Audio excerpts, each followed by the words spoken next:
সালাতে দোয়া কবুল হয়। সালাতে দোয়া কবুলের তিন জায়গা। একটা হচ্ছে তাকবীরে তাহরিমার পরে আমরা সানা পড়ি না, আমরা তো একটা পড়ি, আল্লাহর হাবিব সুন্নাহ এবং নফল নামাজে আরো পড়তেন সানা, ওই দোয়া কবুল হয়। দুই নম্বর জায়গা সালাতে সেজদায় পড়ে দোয়া করলে কবুল হয়।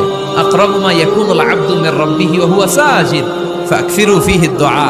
বান্দা যখন সেজদায় লুটিয়ে পড়ে বান্দা আল্লাহর সবচেয়ে কাছে চলে যায়। কিন্তু বিশ্বনবী বলে সেজদাটা তোমার রবের কুদরতি পায়ের উপরে পড়েছে। সেজদায় পড়ে দোয়া করেন। সালাম ফিরানোর আগে বিশ্বনবী দোয়া করতেন, লা ইউসাল্লিমান্না আহাদুকুম হাত্তা ইয়াতাআওয়াযা মিন আরবা'a। আল্লাহর হাবিব বললেন, চার জিনিস থেকে পানাহ না আছে আমার কোন উম্মত যেন সালাম না ফিরায়। তারা যেন পড়ে, আল্লাহুম্মা ইন্নী আউযু বিকা মিন আযাবিল কবর, আউযু বিকা মিন আযাবি জাহান্নাম, আউযু বিকা মিন ফিতনাতিল মাহইয়া ওয়াল মামাত, আউযু বিকা মিন ফিতনাতিল মাসিহিদ দাজ্জাল।